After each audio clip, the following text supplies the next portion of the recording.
그래서 로우 시그마, 하이 시그마 이렇게 이제 구분을 하도록 하겠습니다. 자, 다시 돌아가세요. 자, 평균 소득은 이제 컨트리 A에서는 우리가 이미 계산을 한번 해봤었고요. 이제 컨트리 C의 경우에 교육 교육 수준의 어떤 차이가 비교적 더 적은 경우라고 할 수 있겠죠. 표준 편차가 작은 경우에 혹은 이제 로우 시그마의 경우에는 이제 그런 경우에 평균 소득이 떨어지는 걸 알 수 있습니다. 이제 이건 왜 그러냐면 뭐 전에도 말씀드렸지만 교육을 많이 받는 사람들의 소득 수준이 더 높잖아요. 지금 여기서는 이제 수익률이 같기 때문에 이제 그런 사람들이 소득이 높은 사람들이 여기는 15%나 되는데 컨트리 A에서는 이제 컨트리 B에서는 5%밖에 되지 않기 때문에 그러니까 많이 버는 사람이 줄어든 거예요. 15%였었지만 많이 버는 사람들이 5%로 줄어들었기 때문에 당연히 이제 평균 소득이 줄어든다라고 우리가 생각해 볼 수 있습니다. 뭐 이게 제가 간단하게 적어 놓긴 했지만요. 보시면 소득 수준이 높은 사람들도 전부 다 줄어들고요. 여기 있는 사람들이 소득 수준이 높은 사람이잖아요. 전부 다 줄어듭니다. 그 다음에 또 이쪽에서도 보시면 교육을 전혀 받지 못한 사람들도 15%에서 5%로 줄어들어요. 그래서 소득 수준이 낮은 사람도 비교적 줄어듭니다. 교육 수준이 이렇게 가운데 많이 몰리는 거니까요. 1년, 2년, 3년, 2년 중심으로 많이 모이는 거니까 그렇게 되면 이제 사실 어떤 현상이 나타날 수 있냐면 다시 한번 보시면 미디어는 여전히 두 경우 모두 121입니다. 수익률이 달라진 것이 리턴 투 에듀케이션이 달라진 것이 아니기 때문에 모두 소득의 유형은 다섯 가지만 있는 거예요. 컨트리 A와 컨트리 C의 경우에 한 유형은 100, 두 번째 유형은 110, 세 번째 유형은 121 이렇게 똑같은 소득을 얻고 있고 다만 차이점은 컨트리 C에서는 이런 소득을 받는 사람들이 컨트리 A보다 상대적으로 더 높은 것이죠. 그래서 컨트리 A와 컨트리 C의 미디어는 121로 동일합니다. 그런데 우리가 컨트리 C에서 확인할 수 있는 사실은 평균 소득이 평균 소득이 미디언에 훨씬 더 가까워진다라는 것을 우리가 확인할 수 있겠죠. 그래서 이제 에버리지 인컴이 미디언에 더 가까워집니다. 그 얘기는 무슨 얘기냐면 분포가 오른쪽으로 치우치면 치우칠수록 미디언과 민 사이가 벌어지는 건데 지금 우리는 그 반대 상황을 보고 있습니다. 그렇기 때문에 소득 분배가 덜 불균등해진다 혹은 더 균등해진다라고 생각해 볼 수 있겠죠. 당연히 진위 계수는 떨어질 것입니다. 실제로 시그마가 낮아지는 경우에 교육 수준의 차이가 축소되는 경우겠죠. 그 경우에는 진위 계수가 0.049로 0.068보다는 낮은 값을 갖게 돼요. 컨트리 C가 0.0499, 컨트리 A가 0.068입니다. 그래서 그림 제가 설명드렸던 교육 수준의 차이를 보여주는 교육 수준의 이제 분포인데 분포의 차이를 여러분 보실 수 있고요. 컨트리 C에서는 다수의 사람들이 이제 이렇게 여기에 모여 있게 됩니다.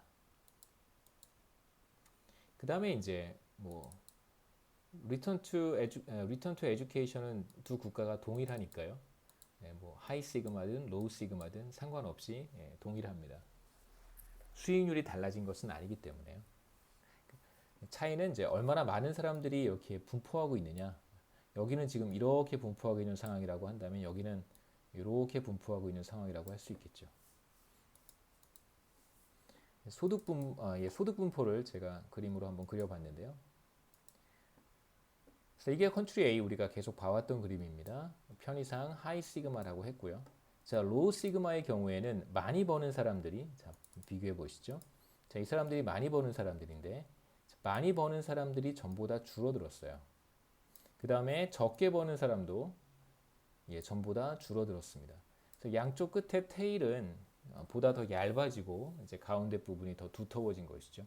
그래서 첫 번째 컨트리 A의 소득 분포는 뭐 이렇게 우리가 표현할 수 있을 것이고 컨트리 C의 소득 분포는 우리가 이렇게 표현할 수 있겠죠. 그래서 오른쪽 그림과 같은 분포는 사실 왼쪽 그림과 비교했을 때 덜 스큐드 되어 있다라고 얘기를 하기 때문에 당연히 지니 계수는 컨트리 C에서 0.04구로 더 낮아질 것입니다. 간단하게 여러분 소득 분포만 봐도 소득 분포죠. 인컴 디스트리뷰션만 봐도 이제 차이를 어느 정도 보실 수 있을 거예요.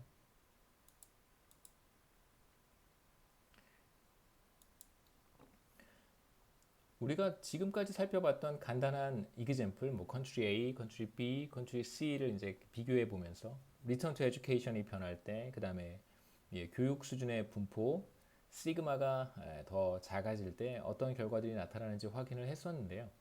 우리가 이러한 결과를 쿠즈네츠 하이퍼서시스와 한번 연결시켜 볼 수 있습니다.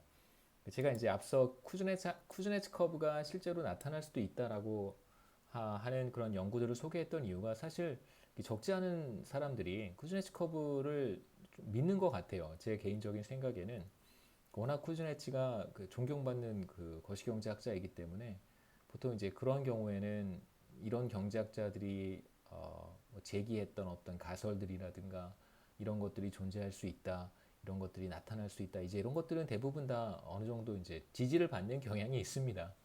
여하튼 쿠즈네츠 하이퍼서시스가 실제로 쿠즈네츠 커브가 실제로 나타날 수 있다는 걸 우리가 이그젬플을 통해서 확인을 한 건데요. 한번 보시죠. 자, 먼저 경제가 성장해가는 이제 초기 단계에서는 실제로 교육에 대한 리턴이 매우 높을 수 있습니다. 여러분 한국 경제가 성장해가는 과정에서 사실 물론 많은 사람들이 교육을 받고 뭐 여러 가지 훈련이라든가 숙련도가 높아져서 그것이 휴먼 캐피탈을 통해서 경제 성장에 긍정적인 영향을 미친 것도 하나의 채널이긴 하지만요. 거꾸로 생각해 보면 사람들이 경제 성장 초기에 앞으로 경제가 계속해서 성장한다면 교육에 따른 리턴도 높을 거라고 생각을 하는 거예요. 예상을 하는 것입니다. 그렇기 때문에 사실 교육에 더 많은 투자를 하고 더 많은 사람들이 교육을 받는 것도 사실이거든요. 여하튼 이 둘 사이에는 인터랙션이 있고 결국 경제 성장이 초기에는 교육 수준에 대한 교육에 따른 리턴을 높이는 방향으로 작용을 합니다. 그래서 교육을 더 많이 받은 사람들이 더 많은 소득을 얻게 되고요. 전보다 더 많은 소득을 얻게 되고, 그 다음에 교육을 많이 받은 사람들의 임금 상승 속도도 경제 성장 과정에서 더 높다는 것은 뭐 데이터로도 나타난 것이기 때문에, 그 다음에 또는 뭐 entrepreneurial ability라고 해서요, 뭐 자영업자들이라든가 혹은 새로운 사업을 시작하려고 하는 사람들의 그런 능력들, 개인이 가지고 있는 그런 어떤 entrepreneurship 같은 것들이죠. 기업가 정신 이런 것들에 대한 리턴이 비교적 크다고 얘기할 수 있습니다. 우리가 지금 앞에서 봤듯이 리턴 투 에듀케이션이 높은 경우 10%와 5%를 비교를 했었어요.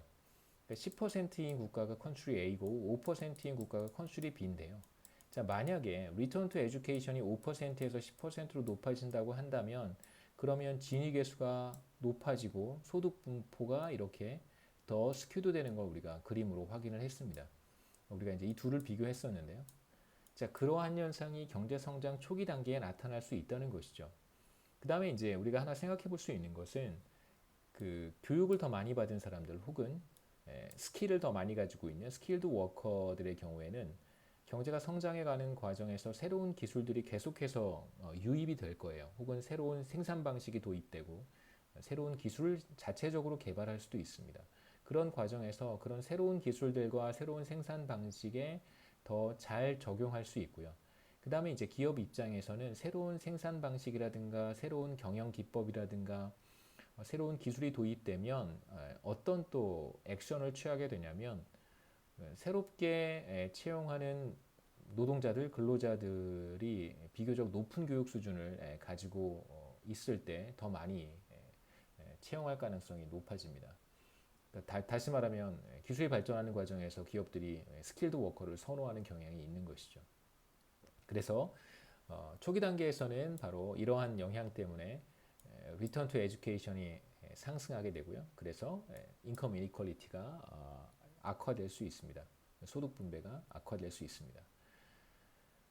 근데 이제 두 번째 단계에서 우리가 생각해 볼 수 있는 것은 만약에 뭐 처음에도 잠깐 말씀드리긴 했지만 리턴 투 에듀케이션이 계속 높아져요. 그러면 사람들은 어떤 의사결정을 하게 되냐면 전보다 교육을 받으려고 하는 인센티브가 더 강해지겠죠. 그래서 더 많은 사람들이 뭐 대학 교육을 받거나 혹은 더 많은